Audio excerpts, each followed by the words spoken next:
Coucou les filles, j'espère que vous allez bien. Aujourd'hui, on va faire la vidéo tant attendue de comment être une clean girl, on va dire. Parce qu'on me dit tout le temps que je ressemble à une clean girl et tout, que tout est toujours propre chez moi, que je suis toujours belle, etc. Donc, je vais vous dire un peu mes petits tips. Déjà, avant de commencer, je vous dis tout de suite les filles, il y en a beaucoup qui se trompent en pensant que pour être une clean girl, il faut juste être propre sur soi. Alors que la première étape, c'est que, dites-vous, ma chambre, elle est mais, tout le temps rangée. Enfin, je sais que le matin, on n'a pas forcément tous le temps, mais par exemple, moi, dès que le midi, je rentre chez moi, je fais directement mon lit, je range directement mon maquillage avec quoi je me suis maquillée le matin, etc. Parce que je refuse de faire mes devoirs, de dormir dans une chambre qui n'est pas rangée ou sale. Et bien sûr, faut pas penser que j'étais comme ça depuis que je suis née. Avant, j'étais, on va pas dire une crasseuse, mais je prenais pas beaucoup soin de moi. Enfin, j'avais plein d'acné.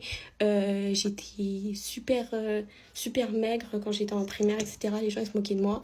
Et genre ça m'a vraiment perdu en confiance en moi. Du coup, je prenais des douches, mais on va dire pas soin. Enfin, j'avais du mal avec moi-même.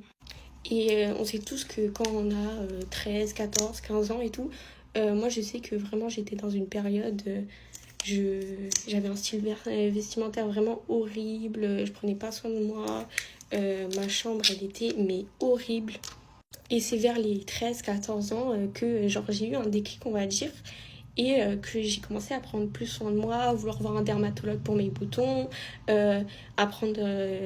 Enfin, avant, je prenais pas tout le temps mes douches. Enfin, c'est pas que je prenais pas tout le temps mes douches, mais c'est que, voilà, je prenais pas une douche chaque jour.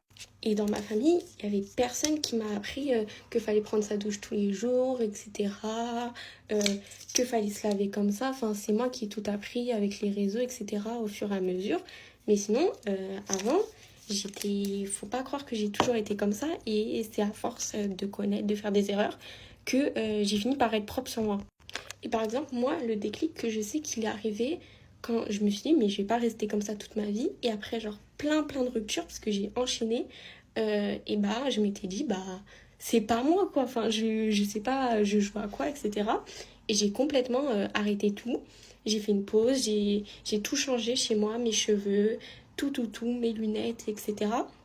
Et ça a tellement changé. Et en changeant ma chambre, j'ai changé mentalement.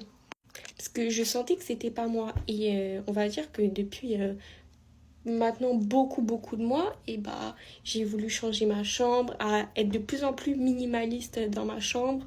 Euh, Même en termes de vêtements, maintenant je porte souvent des tops comme ça, gris de toutes les couleurs.